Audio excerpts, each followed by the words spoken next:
Halo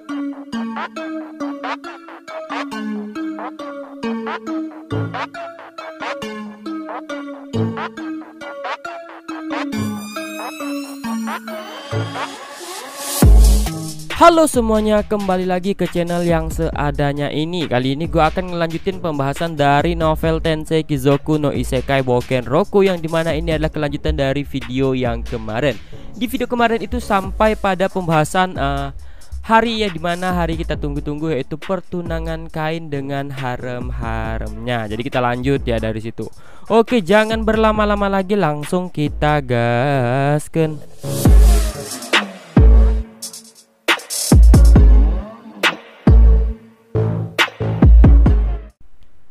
Nah, di video kemarin kan sampai dimana si Hinata itu mengungkapkan kepada seluruh bangsawan bahwa dia mendapatkan petunjuk dari dewa untuk menikah dengan Kain. Jadi sampai situ ya.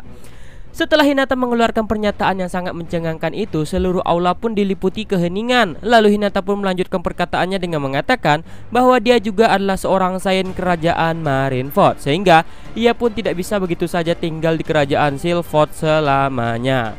Meskipun itu adalah petunjuk dewa, namun Hinata harus kembali dan membicarakannya dengan Pop di sana dan menunda masalah itu untuk sementara. Mendengar hal itu, baik sang raja dan para bangsawan pun mengelus dada mereka karena lega. Meskipun Hinata harus kembali ke kerajaannya, namun itu tidak akan berubah hasil dari akhirnya, karena itu adalah perintah dari sang dewa. Sang raja pun mengangguk dengan enggan sambil menatap tajam ke arah Kain. Lalu sang raja pun maju ke depan dan menatap ke arah bangsawan dan mengumumkan bahwa persoalan terkait Sain akan dibahas di kemudian hari, karena saat ini adalah hari pertunangan Earl Kain von Sylphot dengan putrinya Telestia, Sylphon Santana, dan kesatria kita yaitu Tifanna von Liber. Jadi mereka tidak bisa mengabaikan bintang utama dalam acara hari itu. Sang raja pun mempersilahkan Kain untuk menyampaikan beberapa patah kata kepada para hadirin yang hadir. Mendengar perkataan sang raja, Kain pun berdiri dari tempat duduknya dan berjalan ke sisi sang raja. Perhatian para hadirin pun terpusat kepada Kain, dan di antara mereka ada yang menganggap Kain benar-benar diberkati dan ada juga yang memandangnya dengan tatapan iri. Siapapun pasti akan berpikiran sama jika menyaksikan pernyataan yang mengejutkan dari saint tersebut.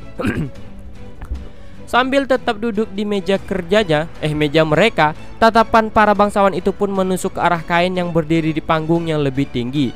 Kain pun menyampaikan terima kasihnya kepada para tamu karena telah hadir berpartisipasi pada acara pesta pertunangannya hari itu. Meskipun dirinya seorang Earl, namun Kain merasa bahwa dia masih belum dewasa, sehingga ia akan terus berupaya meniru para bangsawan lain yang telah lebih lama membuat kerajaan itu berjaya, dan akan berjuang bersama mereka untuk membuat kerajaan itu semakin berjaya.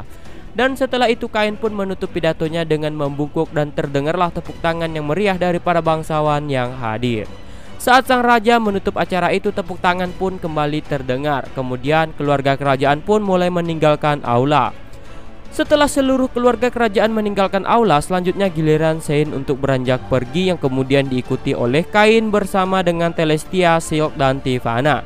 Setelah keluar, Kain pun dipandu menuju ruang tunggu dan dipersilakan untuk duduk di sofa. Di hadapan Kain yang terlihat kelelahan itu, duduklah 3 sosok perempuan yang sudah resmi menjadi tunangannya. Telestia pun merengut menyalahkan Kain dengan pose tubuhnya yang condong ke depan meja perihal sang Saint yang juga mengatakan bahwa dia akan menjadi istri Kain. Kain yang tampak kebingungan pun berusaha menjawabnya, namun kemarahan Telestia belum menghilang. Sedangkan Silk yang duduk di samping Telestia tampak tidak terlalu peduli dengan hal itu. Ia hanya menikmati obrolan dengan Tifanna sambil meminum teh. Seakan simpatik dengan Telestia, Silk pun masuk dalam pembicaraan dan meminta Kain untuk tidak menambahnya lagi.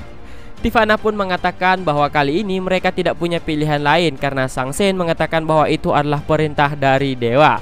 Lagi pula menurut Tifanna, sang Saint juga seusia dengan mereka, sehingga Tifanna berpikir bahwa itu akan menyenangkan.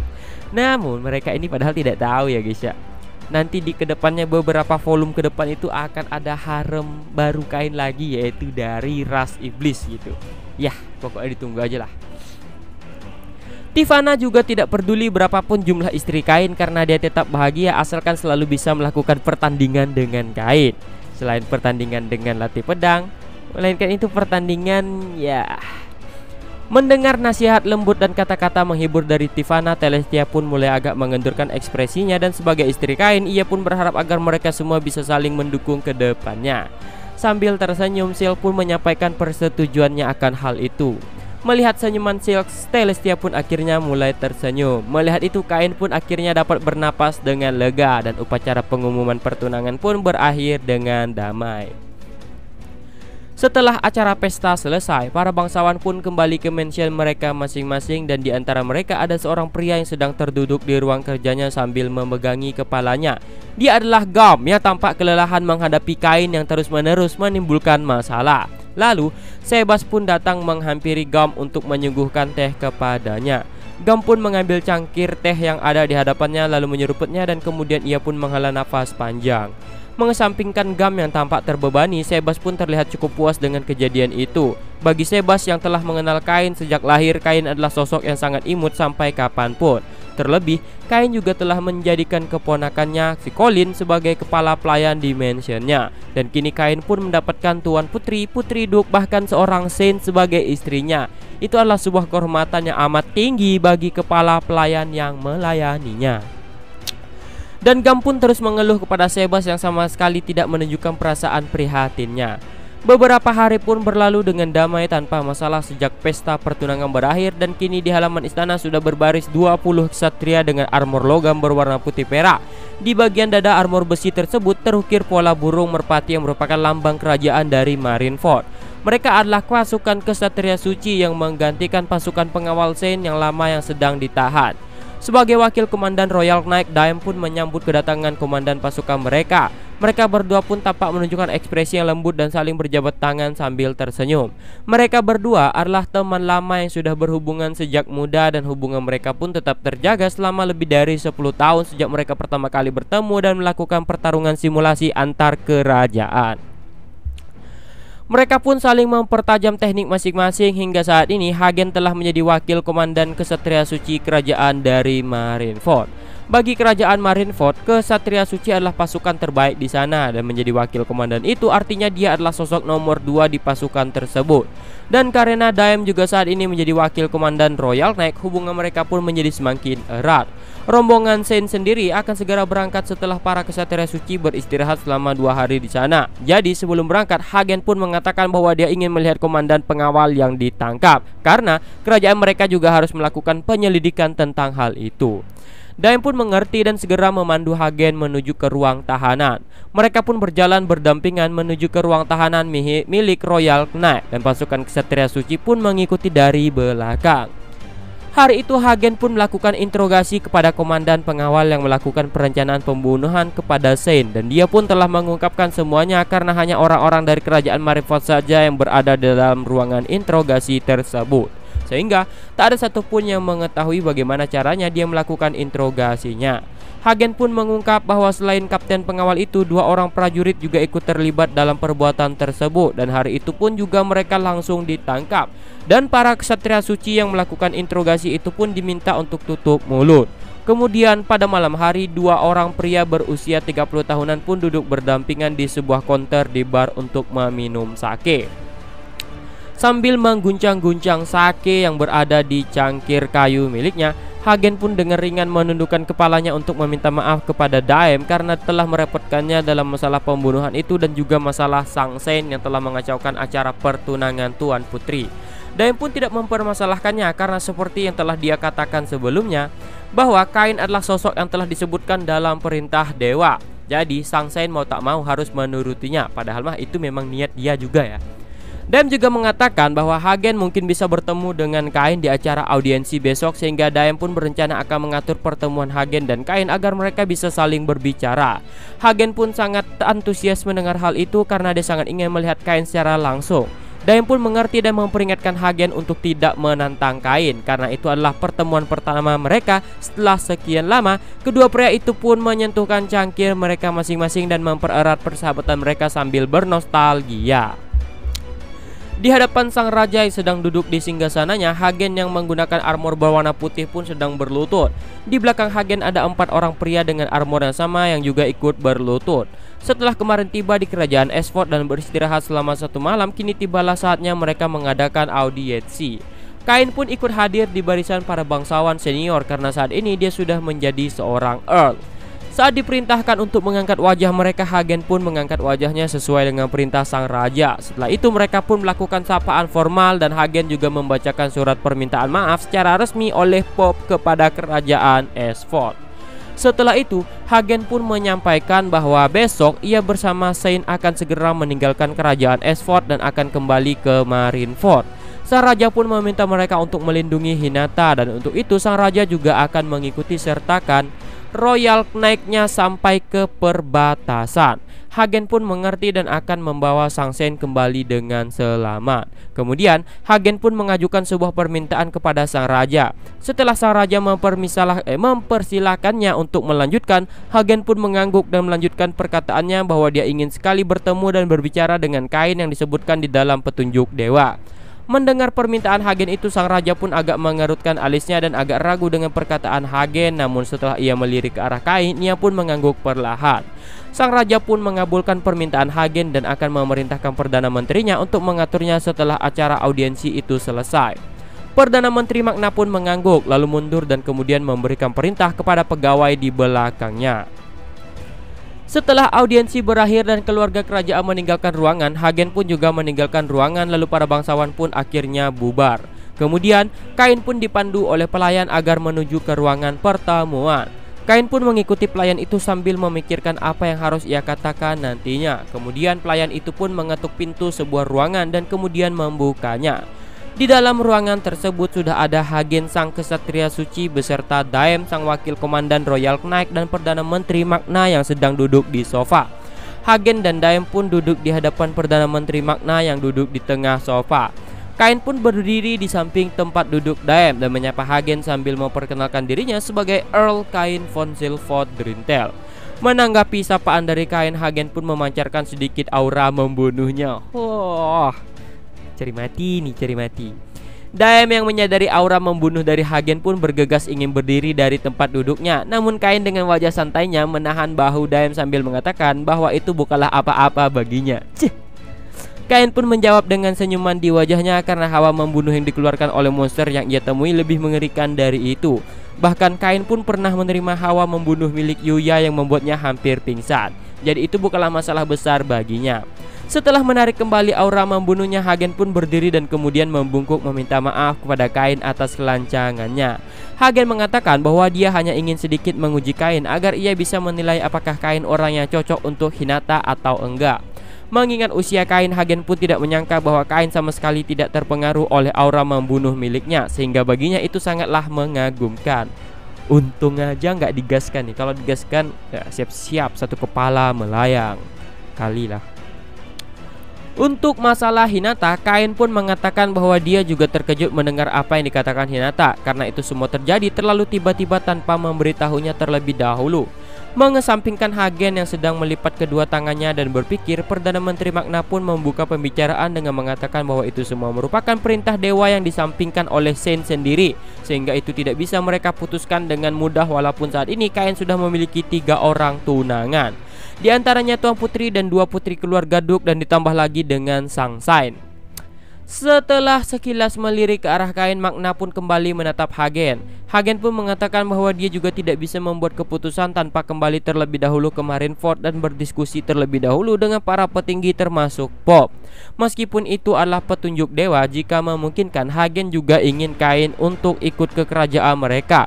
Mendengarkan perkataan Hagen, Daem pun mengerutkan keningnya. Magna pun mengatakan bahwa itu sangat tidak mungkin karena selain sebagai seorang pemimpin kota, Kain juga seorang siswa akademi. Meskipun sebagai penguasa kota, Kain mungkin saja diperbolehkan untuk pergi keluar kerajaan. Namun dia masih belum bisa menjadi perwakilan kerajaan sebelum dewasa.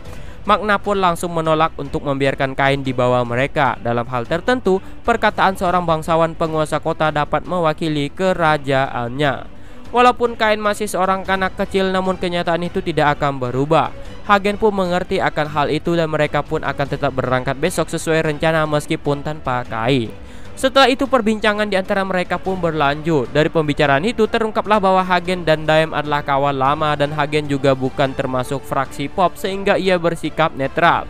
Hagen juga memberitahu bahwa dia akan berusaha sekuat tenaga untuk melindungi Hinata dan bersumpah dengan tangan di dadanya untuk lebih ketat mengawasi pergerakan dari fraksi Pop. Setelah itu, Kain pun menghadiri acara makan malam perpisahan bersama Shen. Pada hari keberangkatan, di bawah langit biru di halaman istana kerajaan berbarislah pasukan kesatria suci, pasukan Royal Knight beserta keluarga kerajaan dan para bangsawan untuk mengantar kepergian Hinata sang Saint. Beberapa anggota pasukan kesatria suci dan Royal Knight pun telah terlebih dahulu meninggalkan ibu kota dengan membawa tahanan termasuk kapten pengawal yang lama. Jadi mereka pun tidak bisa ikut dalam upacara perpisahan itu. Sebuah musik pun dilantungkan oleh pemain orkestra dan sosok yang menggunakan jubah putih berhiaskan emas pun perlahan-lahan muncul dari dalam istana bersama dengan raja.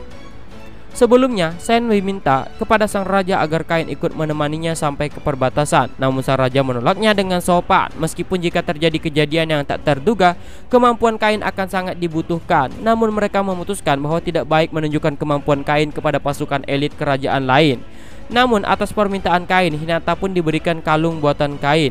Kalung itu adalah kalung yang serupa dengan yang ia berikan kepada ketiga tunangannya. Jika terjadi bahaya dengan mengalirkan energi sihir ke dalamnya, maka akan tersampaikan kepada Kain dan akan memunculkan pelindung yang akan melindungi pemiliknya. Tentu saja mereka tidak menjelaskan bahwa itu akan sampai kepada Kain.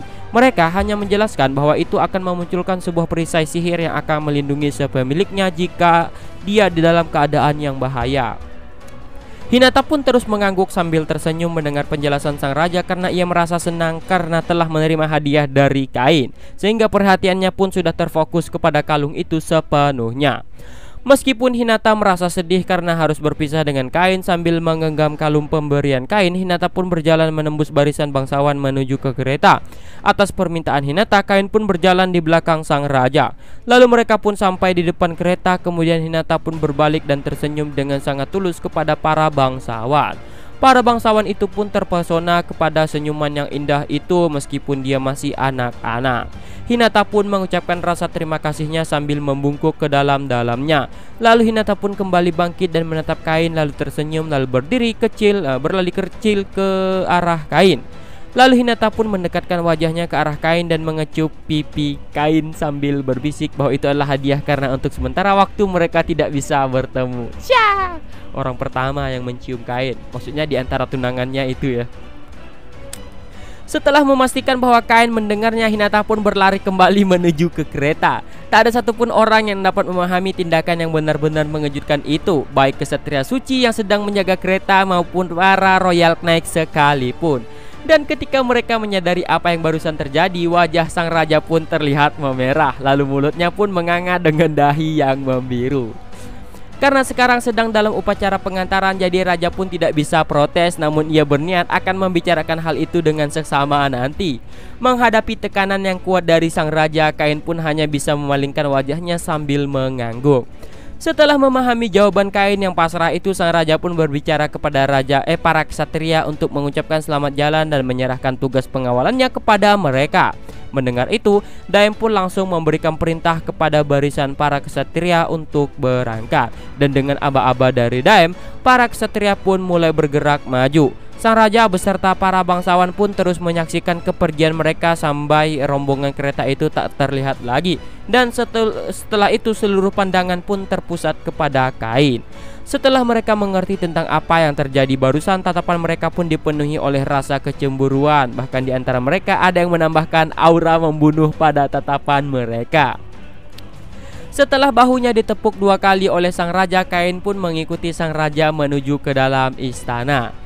Setelah selama lebih dari 1 jam mendapatkan ceramah dari sang raja, di hadapan Kain yang sudah kelelahan itu pun kini berdiri sosok Celestia yang marah dengan tangan di pinggulnya dan wajah yang memerah. Para pelayan pun hanya bisa menyaksikan sosok Kain yang berjalan sambil ditarik oleh tuan putri mereka. Nah, mungkin sampai di sini dulu untuk videonya. Video ini juga akhir dari volume 3 ya guys ya. Jadi kita akan berlanjut ke volume 4 di video selanjutnya. Oke, sampai di sini dulu dan see you.